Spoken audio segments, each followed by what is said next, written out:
Hi, ഇന്ന് നമ്മൾ ഉച്ചക്ക് ഊണിന് വേണ്ടി എന്തെല്ലാം കഴിക്കാൻ വേണ്ടി ഉണ്ടാക്കിയെന്നൊക്കെയാണ് കേട്ടോ കാണിക്കുന്നത്.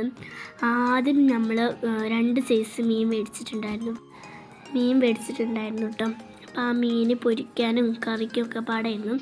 പിന്നെ നമ്മൾ നേരത്തെ വെച്ചതിന് കൈപ്പങ്ങൊക്കെ ഉപ്പും മുളകും പിന്നെ കുറച്ച് വെള്ളം വെച്ചാണ്ട് നമ്മൾ വേവിക്കാൻ വെച്ചു. വേവിക്കുമ്പം 1 വിസിൽ മാത്രമേ നമ്മൾ വേവിക്കാൻ പറ്റുള്ളൂ കേട്ടോ. പിന്നെ മീനപ്പോത്തിനും കഴുകി വൃത്തിയാക്കി വെച്ചു. പിന്നെ നമ്മളെന്താ നേരെ കുക്കർ വേവിച്ചത് റെഡിയായിട്ട് വിസിലടിക്കുന്നുണ്ടായിരുന്നു കേട്ടോ. പിന്നെ നമ്മളിതാ മീൻ പൊരിക്കാനുള്ളത് എടുത്തു. അതിലേക്ക് കുറച്ച് മുളക് പൊടിയും അതുപോലെ കുറച്ച് മഞ്ഞൾപ്പൊടിയും ഉപ്പും കുറച്ച് വിനാഗിരിയും കൂടി ചേർത്ത് നമ്മൾ വെച്ചിട്ടുണ്ടായിരുന്നു. പിന്നെ അപ്പോഴത്തേനും കറിക്ക് വേണ്ടി എണ്ണ ഒഴിച്ചു, ഉലുവ, പിന്നെ അതിലേക്ക് കുറച്ച് കരിവേപ്പിൻ്റെലും തക്കാളിയും മുളകും കൂടി ഇട്ടാണ്ട് നമ്മൾ നല്ലോണം മിക്സ് ചെയ്തു അടച്ചു വെച്ചു. പിന്നെ ഒക്കെപ്പാടാണ് നമ്മൾ നല്ലോണം കുഴച്ച് മീനൊക്കെ വെച്ചിട്ടുണ്ടായിരുന്നു.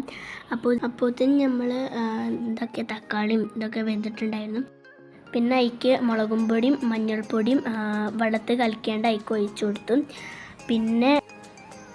പിന്നെ ആവശ്യത്തിനുള്ള ഉപ്പ് ഇട്ട് കൊടുത്തു. പിന്നെ നമ്മൾ കറിക്കുള്ള മീനും അതിലേക്ക് ഇട്ട് കൊടുത്തു കേട്ടോ.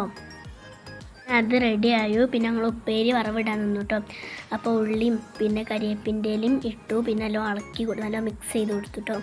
പിന്നെ അതിലേക്ക് കൈപ്പങ്ങയും ഇട്ട് കൊടുത്താണ്ട് നമ്മൾ പിന്നെ മിക്സ് ചെയ്തു. പിന്നെ അതാ നമ്മൾ മീൻ പൊരിക്കാൻ വെച്ചു കേട്ടോ. അപ്പോൾ വീഡിയോ കണ്ടാലൊക്കെ ലൈക്ക് അടിക്കാൻ മറക്കരുത്. പിന്നെ നമ്മൾ ഒക്കെപ്പാടെ കൂട്ടി ഊണ് കഴിക്കാനിരുന്നു കേട്ടോ. അപ്പോൾ നമ്മളെല്ലാം കൂടിയും കൂട്ടിയിട്ട് ഊണ് കഴിച്ചു. അപ്പോൾ അത്രേ ഉള്ളൂ കേട്ടോ. ബായ്.